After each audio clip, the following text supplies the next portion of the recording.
ایک بوڑھا آدمی سب سے پہلے واگا بارڈر کے ذریعے پاکستان کی سرحد میں داخل ہوا. کہتے ہیں کپڑے اس کے جگہ جگہ سے پھٹے ہوئے تھے, پیروں میں جوتا نہیں تھا اور پیدل چل چل کے اس کے پیروں سے خون نکل رہا تھا. چہرے پہ بڑا حسن تھا, نورانیت تھی. کہتے ہیں جب وہ اندر داخل ہوا اس کی آنکھیں نہیں کھل رہی تھی, تو مجھ سے پوچھتا ہے پتر پاکستان کتنی دور ہے, پتر پاکستان کتنا رہ گیا ہے. مسٹر اقبال کہتے ہیں میں نے اٹھ کے بابے کو پانی پلایا اور میں نے اس کی آنکھوں سے داڑھی سے گرد صاف کی. میں نے کہا بابا تو پاکستان میں آ گیا ہے. تو کہتے ہیں دیسی بابا کہنے لگا شکر ہے اللہ تیرا, میں کافروں کے ملک میں نہیں مرا, میں مسلمانوں کے ملک میں آ گیا ہوں.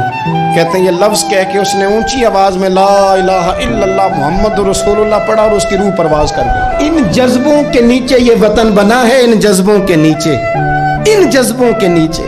اللہ تیرا شکر ہے, تیرا شکر ہے, میں اپنے وطن میں آ گیا, اپنی زمین پہ مروں گا, اسی زمین پہ اٹھوں گا, یہ میری دھرتی ہے.